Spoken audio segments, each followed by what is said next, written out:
Hello everyone, very good evening to all. क्या हाल चाल है आप सबके? Hope you are fine.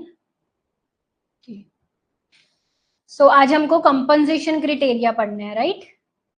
Compensation criteria Kaldor Hicks का एंड स्किटोवस्की डबल क्राइटेरिया। देखिए, तो बहुत अच्छे से हम ये कैल्डर हिक्स का कंपनसेशन क्राइटेरिया पढ़ेंगे और स्किटोवस्की भी डायग्रामेटिकली समझेंगे। वैसे इससे डायग्रामेटिकली क्वेश्चंस एग्जाम में पूछे नहीं जाते बिल्कुल भी, पर फिर भी हमको डायग्रामेटिकली पढ़ना पड़ेगा, क्योंकि अगर मैं डायग्रामेटिकली नहीं समझाऊंगी तो आपको ये समझ में नहीं आएगा, मतलब लॉन्ग टर्म तक दिमाग में नहीं रहेगा। ठीक है, तो लॉन्ग टर्म तक दिमाग में रखने के लिए उस चीज को कंसेप्चुअली फैक्चुअली समझने के लिए डायग्रामेटिकली समझेंगे, पर एग्जाम में डायग्राम से इससे क्वेश्चंस नहीं आते। ठीक है जी, क्लियर? बहुत बेसिक क्वेश्चंस इससे आते हैं, जैसे कि कंपनसेशन क्राइटेरिया किसने दिया है, या इसकी डेफिनेशन क्या है, स्किटोवस्की डबल क्राइटेरिया क्या है, और डबल क्राइटेरिया किसने दिया है, इस तरह। पर उस डेफिनेशन को हमको तभी समझ में आएगी अगर हम थोड़ा सा उसको प्रैक्टिकली समझेंगे, तो right.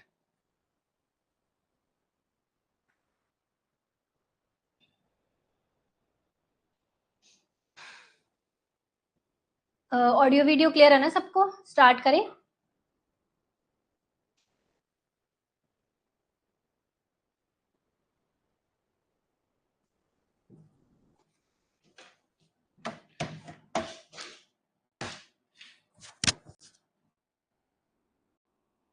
Okay, so let's start. देखिए, न्यू वेलफेयर इकोनॉमिक्स इसको बोल देते हैं, कैल्डर हिक्स कंपनसेशन क्राइटेरिया को। ठीक है, इसमें ये कहा गया है कि someone is made better off and someone is made worse off by social change. मान लो एक ऐसा सोशल चेंज होता है, उस सोशल चेंज से कोई एक बंदा पहले से बेटर ऑफ बन जाता है, ठीक है, और कोई दूसरा बंदा पहले से वर्स ऑफ बन जाता है। बेटर ऑफ, वर्स ऑफ, ये हमने पुरानी क्लासेस में अच्छे से समझा है। ऐसा चेंज, ऐसे चेंज को हम सोशल वेलफेयर बढ़ाने वाला चेंज तभी बोलेंगे अगर जिसने गेन किया है इस सोशल चेंज से, वो जो इसमें हारा है, जो वर्स ऑफ हुआ है, उसको कंपनसेट कर सके, और कंपनसेट करने के बाद भी उससे बेटर ऑफ ही रहे। देखिए, मान लीजिए कि इसका एक एग्जांपल होगा यहाँ पे। मान लीजिए एक सोसाइटी में ऐसा सोशल चेंज आया जिस ए प्लस 10, मतलब ए की वेलफेयर प्लस 10 बढ़ गई, और बी की वेलफेयर मान लो -5 कम हो गई। ठीक है, मान लो पहले ए की वेलफेयर जो थी वो 5 थी, एंड बी की वेलफेयर भी पहले 5 थी। ठीक है, एक सोशल चेंज आया जिससे एक पहले से बेटर ऑफ बन गया, दूसरा पहले से वर्स ऑफ बन गया। अब कहते हैं कि इस सोशल चेंज को हम सोशल वेलफेयर बढ़ाने वाला चेंज, मैं कैसे कंक्लूड कर सकती हूँ कि सोशल चेंज जो हुआ है इससे सोशल वेलफेयर बढ़ी है या नहीं बढ़ी? ठीक है, वो तभी हम बोल सकते हैं कि इससे सोशल वेलफेयर बढ़ी है अगर जिसने इससे गेन किया, यानी कि ए, वो बी को कंपनसेट कर दे, तब भी पहले से बेटर ऑफ रहे। ठीक है, जैसे मान लो ए ने ना +5 बी को दे दिए, ए के पास कितने बचे अब? +5। अब देखो बी अपनी पहले वाली सिचुएशन पर आ गया? आ गया नहीं, 15 करना पड़ेगा यहाँ पे, 15 करना पड़ेगा। इसने, ए जो है इसने यहाँ पे -5, इसने 5 जो है वो बी को दे दी, यानी कि इसमें से -5 हो गया, इसके बाद कितना बचा? 10 बचा। बी अब कहाँ पे है? 5 पर है। तो देखो बी की सिचुएशन पहले वाली हो गई, हो गई, यानी कि ए ने बी को कंपनसेट करके उसकी पहले वाली सिचुएशन पर भेज दिया, और स्टिल ए पहले से बेटर ऑफ है कि नहीं? बताइए, है, क्योंकि पहले ए के पास 5 था, अब ए के पास 10 है। बात समझे? तो इस तरह के चेंज को हम सोशल वेलफेयर बढ़ाने वाला चेंज बोलेंगे, राइट? ठीक है, अब इसको थोड़ा हम डायग्रामेटिकली समझ लेते हैं। ये डेफिनेशन समझ में आ गया ना? देखो, if those gain from the change could compensate, जिन्होंने गेन किया उस चेंज से, वो कंपनसेट कर दे उनको जिनको हर्ट हुआ इस चेंज से, जो वर्स ऑफ हुए, और तब भी पहले से बेटर ऑफ रहे। ठीक है, अब देखो इसमें ना एक और डेफिनेशन ऐड की हुई है, ये डेफिनेशन बेसिकली हिक्स की है। If there is someone who is loser from the change can bribe the gainers to prevent the change to happen and still remain better off, that change also constitutes improvement. कि जो पहले से जो हारा है इस चेंज से, है ना, वो गेनर को ब्राइब कर दे। कैसे ये ब्राइब होता है, मैं इसका पूरा रियल लाइफ एग्जांपल से आपको समझाऊंगी।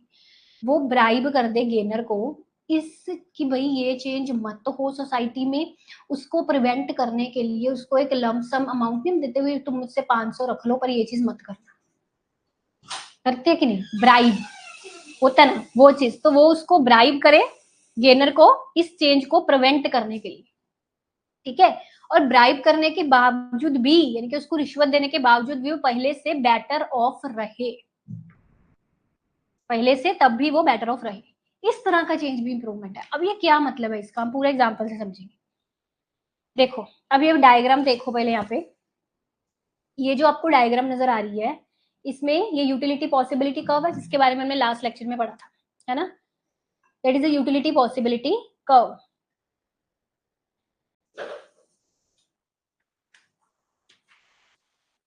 अब देखो, if both consumers are at point Z, मान लो दोनों कंज्यूमर्स इस जेड पॉइंट पर है, ए की यूटिलिटी एओ है, बी की यूटिलिटी बीओ है, ठीक है। अब सोसाइटी में चेंज आया, चेंज आने से ए जो है वो आर पॉइंट पे मूव कर गए। अब देखो आर पॉइंट पर ए की यूटिलिटी पहले से बढ़कर कितनी होगी, ए आर हो गई, और बी की यूटिलिटी कितनी है, आर पॉइंट पर बी आर हो गई। यानी कि बी हो गया पहले से वर्स्ट ऑफ एंड ए हो गया पहले से बेटर ऑफ। ये आ गया ना सोशल चेंज, इस तरह का सोशल चेंज। अब कहता है इस सोशल चेंज को हम सोशल वेलफेयर बढ़ाने वाला चेंज तभी बोल सकते हैं अगर ए ना थोड़ा सा कंपनसेट कर दे बी को, और फिर भी ए पहले से बेटर ऑफ है, ठीक है। देखो कैसे, if A can compensate B worth B not B R. अब ए जो ए का कितना आया था अभी लेटेस्ट, ए का आर, ए आर, है ना, और बी का लेटेस्ट कितना था, बी आर था इतना, राइट। अब जो ए है वो बी को कंपनसेट करके उसकी पहले वाली सिचुएशन पर ले आए, इस सिचुएशन पर, ठीक है। किस पॉइंट पर, एस पॉइंट पर होगा ये, कि वो बी को कंपनसेट कर दे, फिर भी देखो पहले से बेटर ऑफ ही है ए एस पर, थोड़ा सा कम हो गया ठीक है, पर पहले से तो better of, originally A note से तो बेटर ऑफ है कि नहीं बताओ, वही बात क्लियर। तो एस पॉइंट, इस पॉइंट पर अगर वो आ जाए तो इस तरह के चेंज को हम सोशल वेलफेयर बढ़ाने वाला चेंज बोलेंगे, बिल्कुल ठीक है। Such at point S as utility still increase to A S, पहले से ए नोट से तो उसकी यूटिलिटी ज्यादा ही है ना, ए इज स्टिल बेटर ऑफ, पर उसने बी को कंपनसेट करके बी आर से बी नोट पहले वाले पॉइंट पर पहुंचा दिया, यानी कि बी वर्स ऑफ नहीं हुआ और ए भी पहले से बेटर हो गया। सो movement from Z point two S point is an improvement in social welfare. हुई बात क्लियर, ठीक है। अब ये देखो, इस ये भी मैंने, ये मेरी हैंड मेड डायग्राम है, मतलब खुद से मैंने ये बनाई हुई है, यहाँ पे सारा खुद से लिखा हुआ है, इसको वही चीज है ये भी बेसिकली। देखो ये मैंने एक यूटिलिटी कर्व बनाया, इस यूटिलिटी कर्व पर मान लो कि पहले ए एंड बी दोनों क्यू पॉइंट पर है, ठीक है।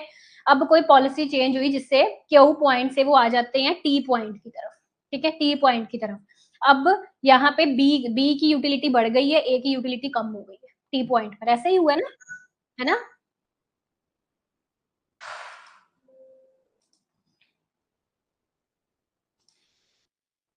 बताइए।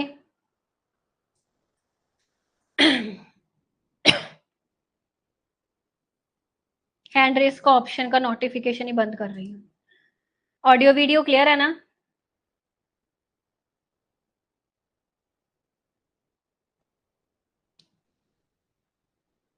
So who is hand raise, hand raise कौन कर रहा है लगातार, इज देयर एनी प्रॉब्लम। बंद कर दिया मैंने हैंड रेस का ऑप्शन। कई बार मेरा दिल करता है कोई ना स्कॉलरशिप टेस्ट रख ले अपने बैच के लिए, और सिर्फ उस स्कॉलरशिप के बेस पर ही बच्चों को एडमिशन दे, सभी को मत एडमिशन दे, बिकॉज कई बार समझाने के बावजूद भी बच्चे क्लास में इरिटेट करते हैं। चलो, सो आर से कहाँ पे हो गया, चला गया सारा, मुझे भूल गया। क्यू से वो टी की तरफ गया था, है ना। अब देखो क्यू पर जो थी बी की यूटिलिटी इतनी थी है ना, और ए की इतनी थी, तो जब वो क्यू पॉइंट से टी पॉइंट की तरफ गए, बेटर ऑफ कौन हुआ? बी बेटर ऑफ हो गया, और ए पहले से क्या हो गया? वर्स ऑफ हो गया। ठीक है, कहते हैं ऐसा चेंज, सोशल वेलफेयर बढ़ाने वाला चेंज इसको तभी बोल सकते हैं कि अगर ए बी जो है, अब यहाँ पे बी है, बी ए को कंपनसेट करके पहले से बेटर ऑफ हो जाए। ये तभी पॉसिबल है अगर टी पॉइंट से वो आर पॉइंट की तरफ मूव करेंगे, यहाँ पे है ना, टी से आर की तरफ मूव करेंगे तो देखो ए कंपनसेट हो गया, ए पहले वाली सिचुएशन पर आ गया यहाँ पे, है ना, और जो बी है वो थोड़ा सा पहले से नीचे आ गया, पर स्टिल इससे तो बेटर ऑफ है ना, इस वाली चीज से तो बेटर ऑफ है ना। समझ गए बात? तो दैट इज, आई होप कि सबको समझ आ गया होगा, पर अगर साथ साथ में अपने डायग्राम बनाई होगी तो और अच्छे से समझ आएगा।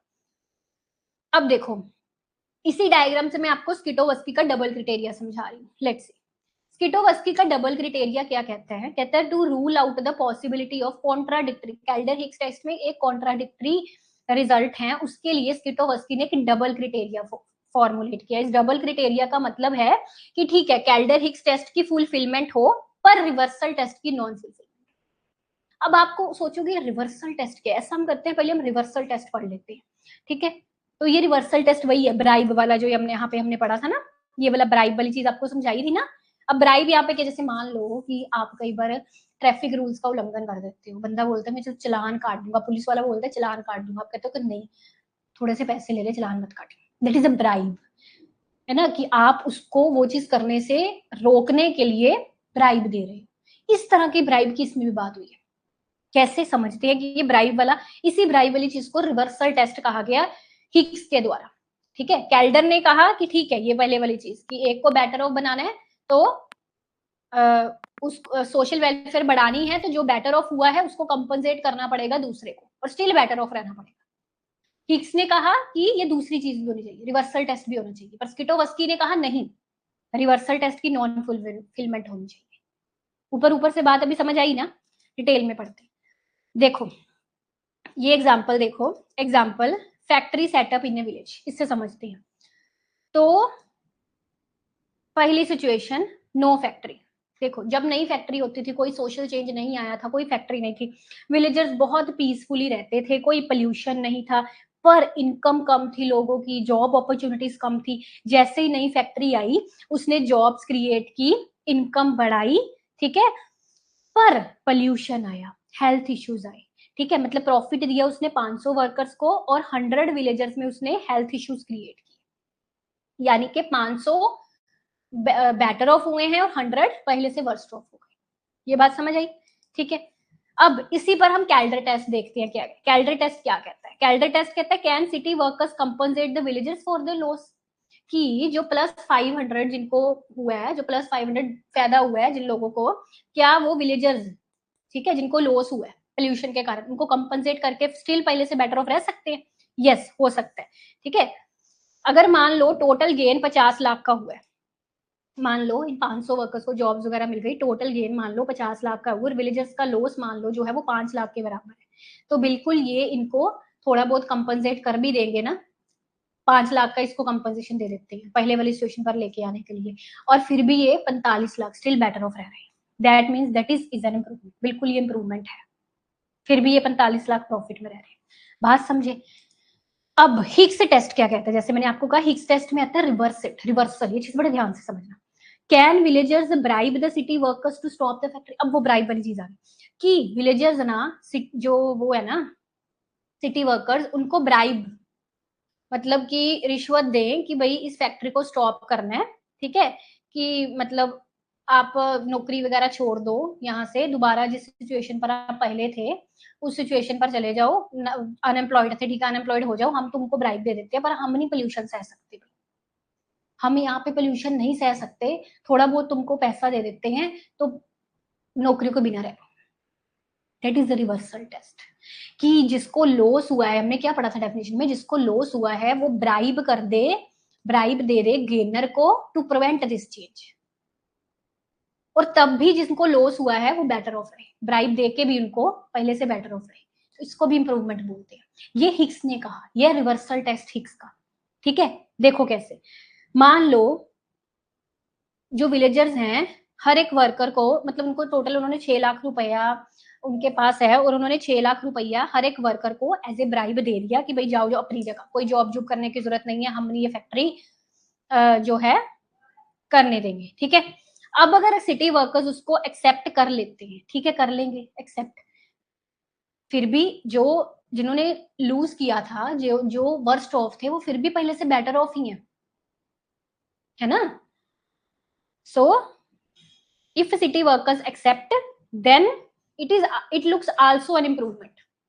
अगर ये भी एक इम्प्रूवमेंट होती है, देन यानी कि बी टू ए का मतलब ये है कि अगर विलेजर्स ब्राइब करते हैं सिटी वर्कर्स को, रिश्वत देते हैं कि फैक्ट्री नहीं लगानी, और फिर भी बेटर ऑफ रहते हैं, ठीक है, then it is called improvement.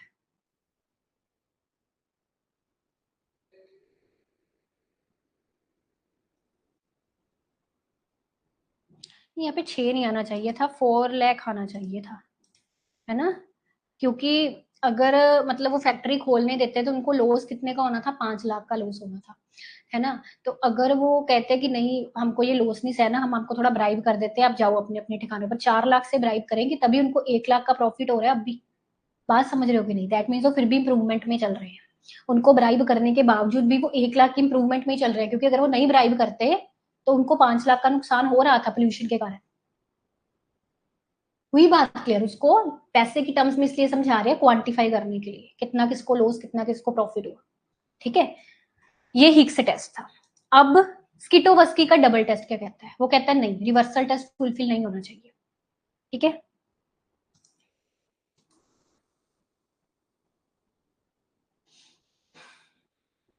Villagers can not bribe the workers to go back, ठीक है। कि अगर ये दोनों चीजें पॉसिबल होंगी तो कहता है ये रियल वेलफेयर इंप्रूवमेंट नहीं कही जा सकती, तो रिवर्सल टेस्ट फुलफिल नहीं होना चाहिए। यानी कि ठीक है, पहले वाला जो कैल्डर ने कहा वो ठीक है कि जो बैटर ऑफ हुआ है वो दूसरे को, बी जो जैसे बी ने किया था, है ना, बी ने ए को कंपनसेट कर दिया, फिर भी वो बैटर ऑफ रहा ए से, वो ठीक है, हिक्स का कैल्डर का टेस्ट ठीक है वो। पर हिक्स का टेस्ट यहाँ पे वो कहता है फुलफिल नहीं होना चाहिए। अगर रियल मायने में सोशल वेलफेयर बढ़ानी है तो रिवर्सल टेस्ट जो ब्राइब देने वाली चीज है वो पॉसिबल नहीं होनी चाहिए, ठीक है। ये स्किटोवस्की ने कहा, इसी को स्किटोवस्की का डबल टेस्ट बोलते हैं। मॉरल ऑफ द स्टोरी, स्किटोवस्की के अकॉर्डिंग ट्रू वेलफेयर इंप्रूवमेंट तब होगी जब ठीक है गेनर कंपनसेट को लूजर्स को कंपनसेट कर सके, पर जो लूजर्स हैं वो गेनर्स को ब्राइब मत रिश्वत ना दे सके, ठीक है। अगर दोनों साइड्स एक दूसरे को ब्राइब कर सकती हैं या कंपनसेट दे सकती है, वो भी तो एक तरह का वो ही था ना, जो इन्होंने कंपनसेट किया था वो भी तो एक तरह का ब्राइब ही था ना, कि हम तुम हमें फैक्ट्री लगाने दो, हम तुम्हारा पोल्यूशन का जो खर्चा है 5 लाख का तुम्हें दे देते हैं, तो वो भी एक तरह से ब्राइब ही था। तो बोथ साइड से वो ब्राइब पॉसिबल नहीं होना चाहिए, ठीक है। हुई बात ये क्लियर। अब स्किटोवस्की को डायग्राम से समझो, स्किटोवस्की को डायग्राम से समझो।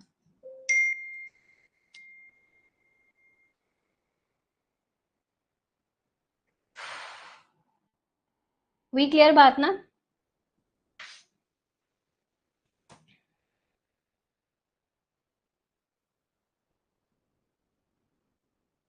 साइलेंट कर दो।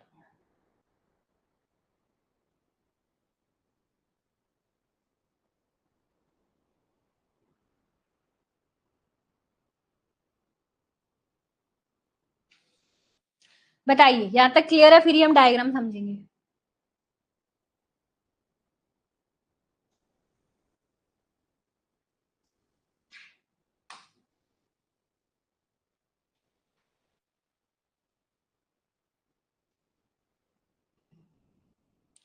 देखिए मैंने आपको एग्जांपल, रियल लाइफ एग्जांपल ही दी है ना, कि कैसे अगर रियल लाइफ में ये चीज हो।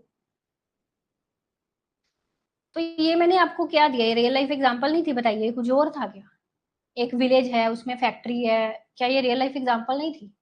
रियलिटी में आपने कभी इस तरह के ब्राइब होते नहीं देखे क्या, कि हमने फैक्ट्री लगानी है ये पकड़ो कंपनसेशन, ऐसे ब्राइब होते आपने देखे नहीं है। ये रियलिटी है, मैंने आपको रियल लाइफ एग्जांपल ही दी है। आई डोंट थिंक इससे बेटर कोई रियल लाइफ एग्जांपल हो सकती है इसकी, ठीक है। अब देखो डायग्रामेटिकली समझो, डायग्रामेटिकली समझना जरूरी है। तो लेट्स सी, एक मिनट।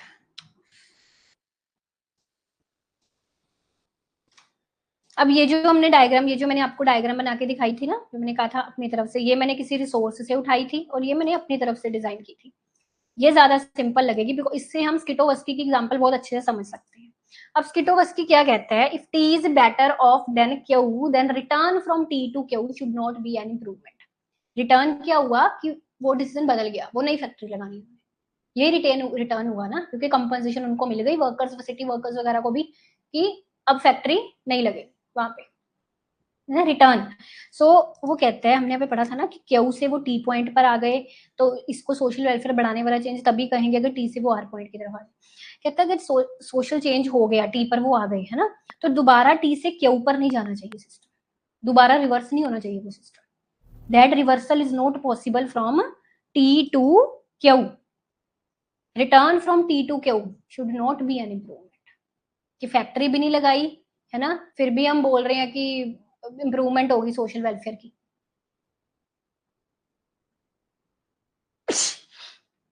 तो वो रिटर्न इंप्रूवमेंट नहीं होनी चाहिए। So movement from Q to T तभी जस्टिफाई होगा, तभी सोशल वेलफेयर बढ़ाएगा अगर टी से रिवर्सिबल नहीं होगा काम, टी से पीछे दोबारा नहीं हो जाएंगे। That means A can not bribe to return, A जो है वो बी को ब्राइब नहीं कर सकता, भी नहीं ना फैक्ट्री खोल तो दोबारा वापस के ऊपर जाए। इसको भी हम सोशल वेलफेयर बढ़ाने वाला चेंज बोल रहे थे, स्किटो उसकी लैंग्वेज में, हिग्स की लैंग्वेज में, रिवर्सल टेस्ट की लैंग्वेज में, है ना, कहते हैं पर ये पॉसिबल नहीं हो सकता। यानी कि movement from Q to to is T, Q से टी की तरफ मूवमेंट तभी गुड है कि अगर वो गो बैक दोबारा से टी से क्यू की तरफ ना जा सके। ठीक है। अच्छा, एक चीज और यहाँ पे स्किटोवस्की ने कही है कि ठीक है, अगर दोनों को ए एंड बी को एक बेटर प्लेस मिल जाए जैसे कि आर, स्किटोवस्की ने कहा ठीक है वो वहां पे जा सकते हैं, देखो आर बीच भी जा लेंगे, है ना, आर की तरफ। पर रिवर्सल आर तो ठीक है, आर तो कैल्डर ने भी रिकमेंड किया था कि भाई ठीक है दोनों पॉलिसी चेंज आई तो दोनों आर पर चले जाएंगे, जो उससे क्या होगा कि जो ए को लॉस हुआ उसका कंपनसेट हो जाएगा, बी तब भी बेटर ऑफ रहेगा, ये कैल्डर ने कहा था और स्किटोवस्की ने कैल्डर की बात बिल्कुल एग्री की है ना, कि आर पॉइंट ठीक है, इससे सोशल वेलफेयर बढ़ सकता है, आर की तरफ वो जाएंगे, पर टी से क्यू की तरफ रिवर्सल नहीं हो सकता, जैसे हिग्स ने बोला था रिवर्सल टेस्ट। हुई बात क्लियर? ठीक है, that is the thing basically.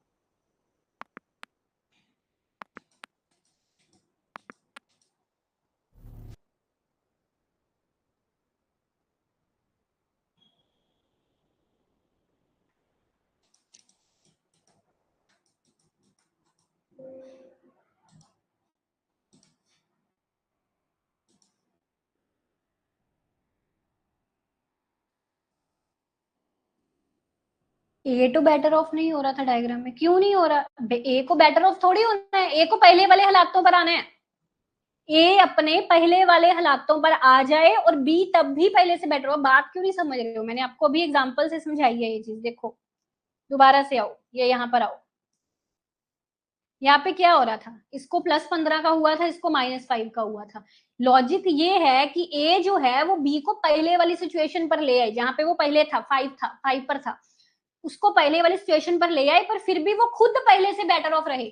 B की वेलफेयर थोड़ी ना बढ़ानी है, वेलफेयर एक की बढ़ेगी, एक ही बस।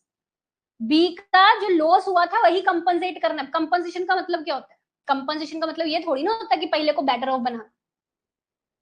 क्या होता है कंपनसेशन? वर्ड का मतलब क्या है? इसमें मेन वर्ड ही कंपनसेशन है, कैल्डरिक्स कंपनसेशन क्राइटेरिया। कंपनसेशन का मतलब क्या होता है कि जिस सिचुएशन पर वो पहले था उसको उस सिचुएशन पर लेके आना, है ना। अगर आपका एक एग्जाम बुरा जाता है तो आप कहते हो कि उसको कंपनसेट कर देगा, मेरा दूसरा एग्जाम में अच्छा करूंगा। तो कंपनसेट का मतलब क्या हुआ कि ये चीज इससे ऑफसेट हो जाए, लॉस गेन दोनों ऑफसेट हो जाए, जितना लॉस हुआ था उतना गेन हो जाना। बेटर ऑफ बनाना नहीं है कंपनसेशन, कंपनसेशन है उसको पहले वाली हालातों पर लेके आना जहां पे ओरिजिनली थे हम। यहाँ लॉस को गेन से कंपनसेट कर देना, दोनों इक्वल इक्वल है, जितना पेपर खराब हुआ था अगला पेपर उतना अच्छा हो गया, दोनों चीजें कंपनसेट हो गई, ऐसे बोलते हो।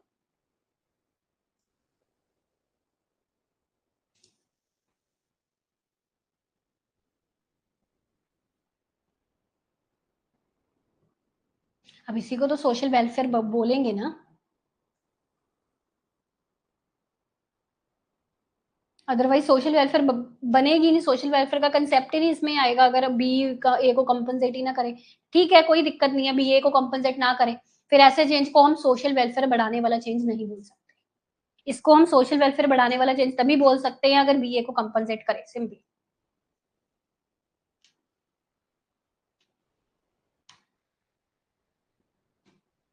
Is it clear? और कोई डाउट है तो पूछ लीजिए, otherwise I will and the session.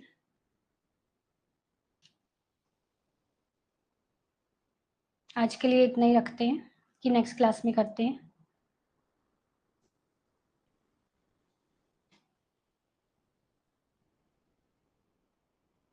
Clear है? ठीक है, ओके, फाइन। और किसी को कुछ पूछना है? Please ask if anyone want to ask something. Okay, ठीक है कौस्तुभी जी, वो कर देंगे 24 घंटे में, बेसिकली वो रिप्लाई कर देते होते हैं।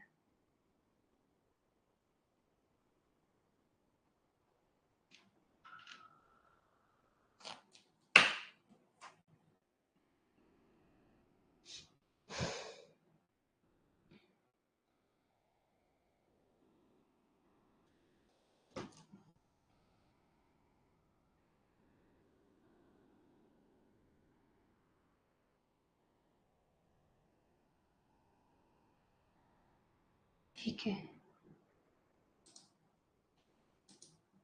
सो कैल्डर हिक्स कंपोजिशन क्राइटेरिया ने कहा था कि अगर सोशल वेलफेयर तभी बढ़ेगी अगर इस सोशल चेंज से एक पहले से एक जो बेटर ऑफ हुआ है वो दूसरे वर्स ऑफ वाले को कंपनसेट कर दे, फिर भी पहले से बेटर ऑफ है। ठीक है।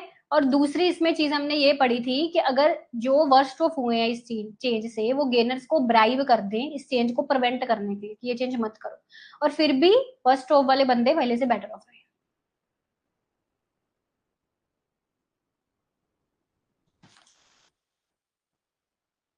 ठीक है। तो ऐसा चेंज जो है वो इम्प्रूव, ऐसा चेंज भी इम्प्रूवमेंट होगा। बेसिकली इसको बोलते हैं रिवर्सल टेस्ट, जो हिक्स ने दिया, जो ऊपर वाला था वो कैल्डर ने दिया। स्किटोवस्की कहते हैं कैल्डर का टेस्ट तो ठीक है, पर जो हिक्स का टेस्ट है रिवर्सल टेस्ट वो नहीं पॉसिबल हो सकता। ठीक है, उस चेंज को हम इम्प्रूवमेंट नहीं बोल सकते जिसमें रिवर्स हो सके ये चीज, वो पॉलिसी डिसीजन रिवर्स हो सके। सिंपल ये समझिए इसकी।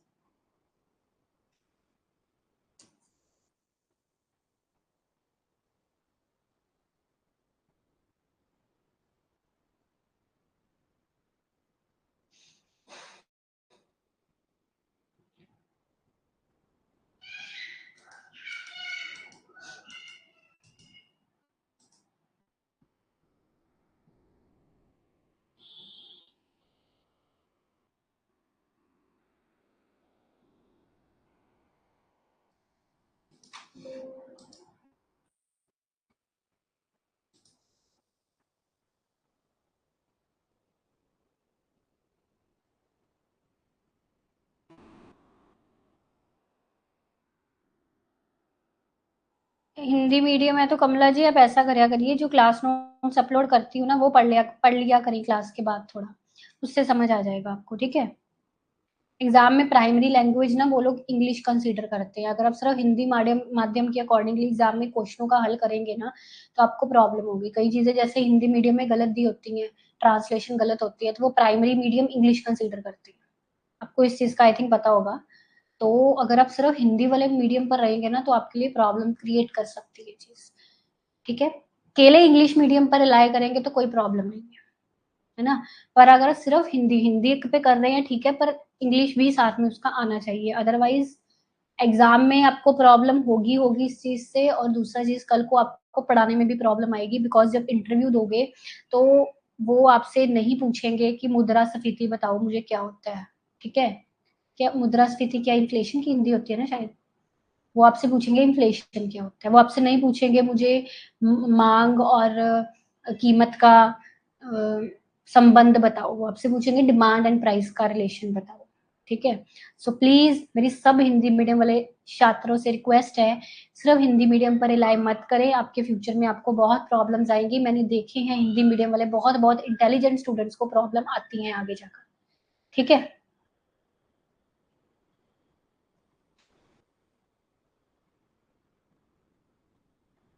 Yes Kamala ji, try, you should try. Lakshya ji आप एक बार ना लेक्चर को दोबारा सुन लेना, आई थिंक मैंने 3-4 बार रिपीट कर दी है। इसके बाद भी आपने दोबारा अगर करनी है रिपीट तो आप लेक्चर दोबारा सुन लेना, है ना, बिकॉज बाकियों को ऐसा लगेगा कि मैम दोबारा दोबारा पता नहीं क्यों करवाई जा रही है सेम चीज को। आप एक बार लेक्चर को दोबारा सुन लेना, 10 बार सुन लो चाहे रिपीटेडली मोड पर। कॉस्ट भी जी मुझे नहीं पता नोटिफिकेशन वगैरह का, आप 5 बजे बस क्लास ज्वाइन कर लिया करो।